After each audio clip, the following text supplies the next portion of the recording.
कि अब जो ये बॉर्डर के ऊपर बैठे हैं, किसान यहाँ से जा चुका है, किसानों को पता चल गया कल से किसान जो यहाँ था भी उसकी भी आत्मा रो रही है और वो किसान भी चाहता है कि इनसे गोली से उड़ाया जाए।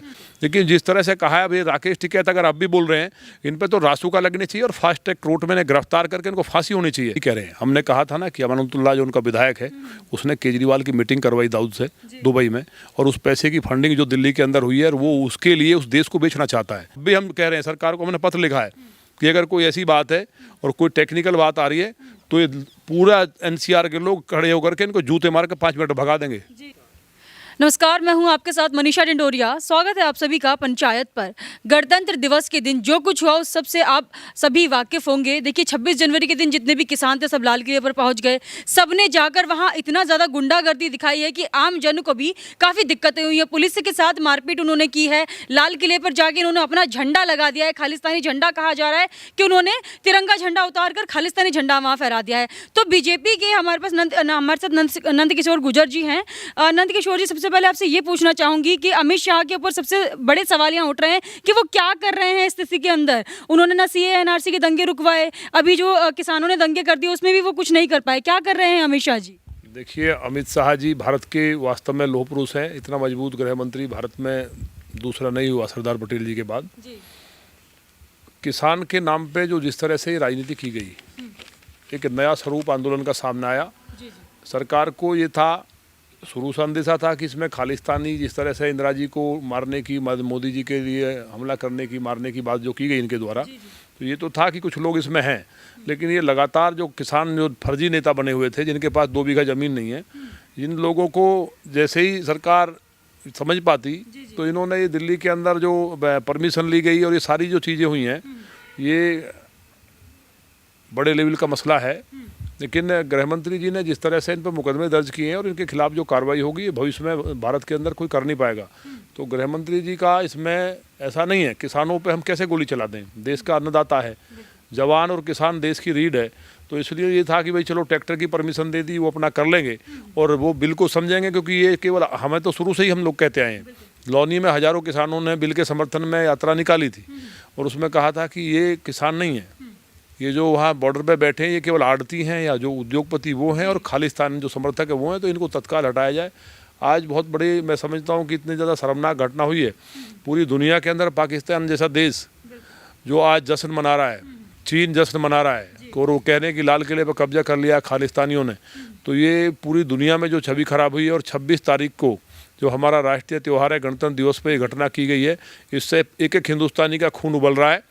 और हमने कहा, अभी पत्र भी लिखा मैंने गृह मंत्री जी को कि इनको जो बॉर्डर पे बैठे हैं ये कोई कहीं भी किसी भी लेवल पे किसान नहीं है, क्योंकि किसान अपने खेत के अंदर कोर लगा रहा है और इनके पास ना कहीं ज़मीन है।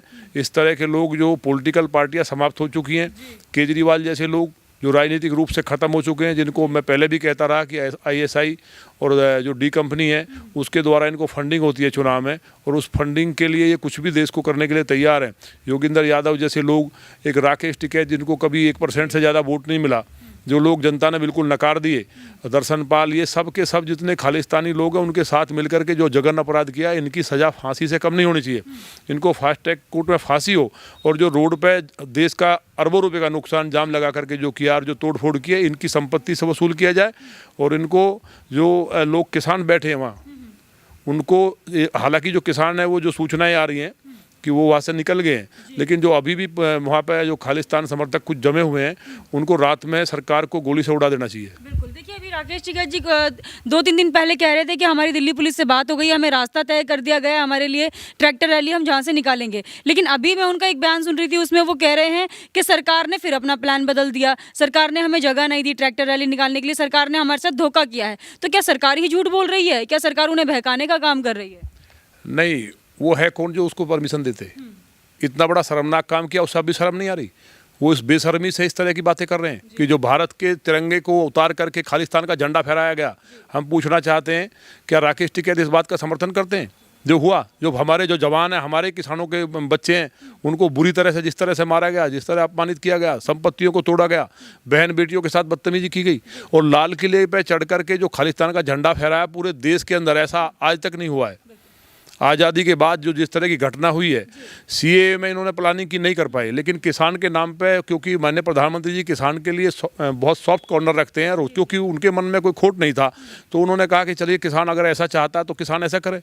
लेकिन जिस तरह से कहा है, अभी राकेश टिकैत अगर अब भी बोल रहे हैं, इन पर तो रासुका लगनी चाहिए और फास्ट ट्रैक कोर्ट में गिरफ्तार करके इनको फांसी होनी चाहिए। और केवल राकेश टिकैत नहीं, इसके अंदर मैंने पहले भी कहा है कि इसके अंदर डी कंपनी का पैसा ISI के द्वारा सारा का सारा फंडिंग हुआ है, और अरविंद केजरीवाल ने पूरा का पूरा बैठ करके उनको शेल्टर दिल्ली में दिया है। और इस सारी घटना के पीछे अरविंद केजरीवाल और जितने भी ये जो इनके किसान के नाम पे खालिस्तानी कुछ किसान संगठन के नाम पे जो बिल्कुल समाप्त हो चुके थे, उनको अरबों खरबों की फंडिंग बाहर से हुई है। कहाँ से अरबों रुपए का खर्चा हुआ है? किसान के पास इतना पैसा होता है क्या? किसान के पास इतना पैसा हो सकता है कि वो बैठ करके महीनों आंदोलन चलाए? 2-2 महीने तक लगातार वहाँ सारे काम, डांस हो रहा है, वहाँ टीवी चल रहे हैं, वहाँ बढ़िया सारा जो वहाँ बकरे कट रहे हैं, तो ये पैसा कहाँ से आ रहा है? इसकी पूरी जांच सरकार करेगी, और माननीय गृह मंत्री जी और माननीय प्रधानमंत्री जी छोड़ने वाले नहीं हैं। इनकी खाल से निकाला जाएगा ये जो नुकसान हुआ है, और जो देश का जो सम्मान को ठेस पहुंची है, ये तो वापस होना बहुत मुश्किल है। लेकिन मेरा फिर कहना है कि अगर अब भी ये लोग बैठे हैं बॉर्डर पे, तो सरकार इनको उड़ा दे, और सरकार नहीं उड़ा पाती है, कोई इस तरह की टेक्निकल अड़चन है, तो वो सरकार हमसे क्या, आज हमने पत्र लिखा है 24 घंटे में हम खाली करा देंगे, नहीं राजनीति छोड़ देंगे, इनको जूते मार के ठीक कर देंगे। इस देश के अंदर राष्ट्रभक्त लोग आज भी बैठे हैं, 4 लोग इस देश को बंधक नहीं बना सकते। बिल्कुल। देखिए, अगर आप इतनी बड़ी बातें बोल रहे हैं कि बीजेपी सरकार कर सकती है, तो इतने दिन से वार्तालाप में ही क्यों टाइम बर्बाद हो रहा था? 11 बार बातचीत हो चुकी है, हर बार सरकार कुछ ना कुछ उनको बताती है, फिर भी किसान नहीं मान रहे थे। जो किसान नेता थे अड़े हुए थे अपनी बात पे। सरकार को ये चीज़ पता थी कि ये लोग नहीं मानने वाले हैं, तो उनको उठाना है, कैसे उठाना? सरकार ने कोई स्टेप तब से क्यों नहीं लिया, और अभी जब दंगा हुआ है अब क्यों अलर्ट हो गई है? देखिए, सरकार लगातार बातचीत कर रही थी ना। फिर मैंने कहा किसान जो है देश की रीढ़ है। जब कोरोना में भी किसान ने देश की अर्थव्यवस्था को बचाया, और ये लगातार इनपुट थे कि कुछ किसान, ऐसा नहीं है, किसान भी कुछ आए थे जिनको बरगला के लाया गया। हम एक भी किसान के, हिंदुस्तान के एक भी किसान का नुकसान नहीं करना चाहते, क्योंकि किसान अन्नदाता है, उस देश की रीढ़ है, और जवान भी ज़्यादातर किसानों के बच्चे हैं, 99%। तो देश के अंदर इस बात को माननीय प्रधानमंत्री समझते हैं कि किसान और जवान की क्या इंपॉर्टेंस है। इसलिए उनसे लगातार बात की, खुले मंच पर बात की, और बुला करके उनसे कहा बताइए बिल में कमी क्या है, तो उस पर बात ही नहीं कर रहे हैं। उसके ऊपर बिल पे बात ना करके किसी को छुड़वाने की बात कर रहे हैं, कहीं CAA की बात कर रहे हैं, और वो बातचीत से भाग जा रहे हैं। वहाँ बैठते कह रहे वापस लो, तो सरकार बोलती है कि हम किसानों की जो इनकम है, चाहे तीनों जो हमारे बिल हैं, इनके द्वारा डबल नहीं है, ट्रिपल से 4 गुना तक किसानों की इनकम हो जाएगी। और पूरे देश का किसान चाहता है, साउथ के अंदर कॉन्ट्रैक्ट फार्मिंग हो रही है, किसान का नुकसान हो लेकिन जो तय हो गया उसको मिल रहा है।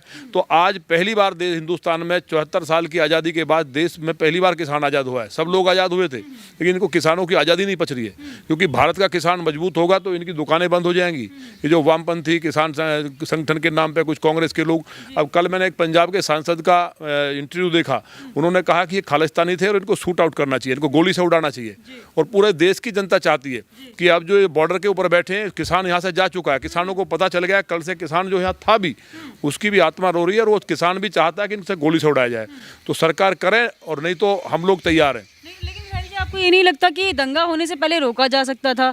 अगर सरकार पहले ही कुछ अपनी रणनीति बना लेती, अपने कुछ स्टेप्स ऐसे ले लेती जिससे कि इन लोगों को वहीं ठहराया जा सकता था। पुलिस ने परमिशन क्यों दी जब उन्हें पता था कि दंगा भड़क सकता है? ये सब तो आपको भी पता होगा, ये मुझे भी पता था कि दंगे होंगे 26 जनवरी को, तो सरकार उस वक्त कुछ क्यों नहीं की? नहीं, आप ये कैसे कह सकते हैं दंगे होंगे? किसान कभी दंगा नहीं करता है, दंगे की बात भी नहीं थी। वो लगातार राकेश टिकैत का अगर बयान सुना हो, या जो दूसरे किसान नेता थे, योगेंद्र यादव, शांति की बात कर रहे थे, और अब कायर जो हैं वहाँ से भाग गए हैं मुंह छुपा करके। सरकार पकड़ेगी इन्हें, और ये आप देखना इनको हैंग किया जाएगा, इनको फांसी लगेगी, और ऐसे लोगों को बर्दाश्त नहीं करना चाहिए। इसलिए सरकार किसान के, मैंने कहा ना, ओवरऑल किसान जो है, जैसे किसान का नाम आता है तो आदमी को लगता है खेत में मेहनत करने वाला एक व्यक्ति जो सबके लिए अन्न पैदा करता है, तो उसके प्रति सॉफ्ट कॉर्नर होता ही है। तो इसमें किसी गलती नहीं है, लेकिन सरकार और देश की जनता को पता चल गया। कुछ लोग समझते थे, कुछ पॉलिटिकल पार्टियां जो आज उनका विरोध कर रही हैं इस हिंसा का, अब उनको भी पछतावा हो रहा है, और सब दुनिया ने मान लिया कि माननीय मोदी जी जो हैं वो देश के लिए काम कर रहे हैं। बाकी सब लोग इस देश को बर्बाद करना चाहते हैं। जो पार्टियां समाप्त होगी वो उसमें इन्वॉल्व हुई, जो संगठन समाप्त हुए, और खालिस्तानियों को मौका मिल गया, खालिस्तानियों को जो झंडा फहराया गया है, तो ऐसा क्या आप समझ रहे हैं कि ये बच जाएंगे? कोई बचने वाला नहीं है। केजरीवाल को भी पहले से ही पता होगा, क्योंकि केजरीवाल ने तो उनको स्वागत किया था कि आइए आप हमारे दिल्ली में आइए, जबकि दिल्ली में कोरोना इतना हो रहा है। अब क्या केजरीवाल कहाँ हैं? अब क्यों नहीं बोल रहे हैं कुछ? केजरीवाल कोई मुख्यमंत्री नहीं है, वो आतंकवादी है। आप इस बात को हम नहीं कह रहे हैं, हमने कहा था ना कि अमानतुल्लाह जो उनका विधायक है उसने केजरीवाल की मीटिंग करवाई दाऊद से दुबई में, और उस पैसे की फंडिंग जो दिल्ली के अंदर हुई है, और वो उसके लिए उस देश को बेचना चाहता है। वो कोई मतलब नहीं है मुख्यमंत्री होने का, तो केजरीवाल का तो कोई मतलब ही नहीं है। अब दिल्ली में एक स्कूल की बात थी, पिछले दिनों उन्होंने चलाया था, मैंने उसको दिखाया, स्कूल में जाले लग रहे, कड़ी टूटी पड़ी है। तो ये सारा पैसा जो जनता के टैक्स का आ रहा है, इसको भी दाऊद को दे रहे हैं जो चुनाव में वो इन्होंने लिया था। तो केजरीवाल का तो कोई विषय नहीं है, उसने स्वागत नहीं है, उसने तो पूरा आंदोलन भड़काने का काम किया। और उसमें जो बड़े बड़े बयान दे रहे थे, टिकैत कह रहे थे लाठी डंडे लेके आओ, केजरीवाल स्वागत कर रहे हैं, नहीं तो कह रहे तो पता चल जाएगा ना, क्यों भाग्य कैरों की तरह। अगर मर्द के बच्चे रुक के दिखाएं, हम बंधे हुए हैं, अगर हम भारतीय जनता पार्टी की सरकार नहीं होते तो जूते मार के ठीक करते, एक नहीं रुकता। और अब भी हम कह रहे हैं सरकार को, हमने पत्र लिखा है कि अगर कोई ऐसी बात है और कोई टेक्निकल बात आ रही है तो ये पूरा एनसीआर के लोग खड़े होकर के इनको जूते मार के 5 मिनट भगा देंगे। जी देखिए, जब हम ग्राउंड पे किसानों से बात कर रहे हैं तो उनका यही कहना, पहले जब एनआरसी हम कवर कर रहे थे तब उन लोगों का ये कहना था कि जो दंगे हो रहे हैं वो तो सरकार करा रही है, हम तो सिर्फ शांतिपूर्ण तरीके से यहाँ अपना आंदोलन कर रहे हैं। यही किसानों का भी कहना है कि बीजेपी सच में दंगे भड़काने का काम कर रही है सत्ता में रहने के लिए। अच्छा, वो तो क्लियर नहीं हो गया क्या? सीए का तो सबके सामने आ गया। सीए की जो बात थी, सीए का तो सबके सामने क्लियर हो गया ना, दंगा कौन कर रहा था। उत्तर प्रदेश में क्यों नहीं हुआ? मेरी लॉनी में तो नहीं हुआ, किसी ने एक पत्थर नहीं फेंका, तो सरकार भड़का थी तो यहाँ भी भड़कता। और जो ये सब किसानों की बात की, दंगे की बात चल रही है, ऐसा नहीं है। जो किसान था आपने भी देखा, किसान वहाँ से जा चुका है। केवल जो वहाँ खालिस्तान समर्थक है कुछ बैठे हुए हैं, और ये मौका है सरकार को कि इनको सबको भून दे और दफना दे। जी, एक आखिरी सवाल मैं आपसे करना चाहूँगी, बीजेपी आगे क्या स्टेप्स लेगी? अब क्या हो सकता है? आप कह रहे 24 घंटे में ये सब ठीक करके दिखाएंगे, तो कैसे करिएगा, क्या रणनीति है? ठीक तो कर दिया, भाग तो गए कायर छोड़ के, और जो बचे भी हैं, जो इस तरह के लोग हैं जिनके दिमाग में कोई खराबी है, एक नहीं बचेगा। जनता बहुत परेशान हो चुकी है, अरबों का नुकसान हुआ है, सारे हाईवे पे कब्जा करके बैठे हैं। ऐसा आंदोलन पहली बार देखा होगा लोगों ने कि देश को देश नहीं समझ रहे। तो अब उनके यहाँ तलवा उखड़ चुके हैं, और माननीय गृह मंत्री जी लौह पुरुष हैं, हमारे प्रधानमंत्री जी निर्णय लेंगे। बिल्कुल, बहुत बहुत धन्यवाद आपका। ये थे हमारे साथ यूपी लोनी विधायक नंदकिशोर गुर्जर जी। इनका यही कहना है कि केजरीवाल की तो बात ही क्या करें, वो तो मुख्यमंत्री की लिस्ट में उनको मानते ही नहीं है। जहाँ बात रही अमित शाह जी की, तो बीजेपी सरकार कड़े कदम उठा रही है इस चीज़ को लेकर। जल्द ही ये जो किसान, जो तथाकथित किसान बॉर्डर्स पर बैठे हैं, ये वहाँ से उठते हुए नजर आएंगे। आपको, आपका इस पर क्या कहना है, हमें कमेंट करके जरूर बताइएगा। हमारे साथ ऐसे ही बने रहिए, देखते रहिए पंचायत।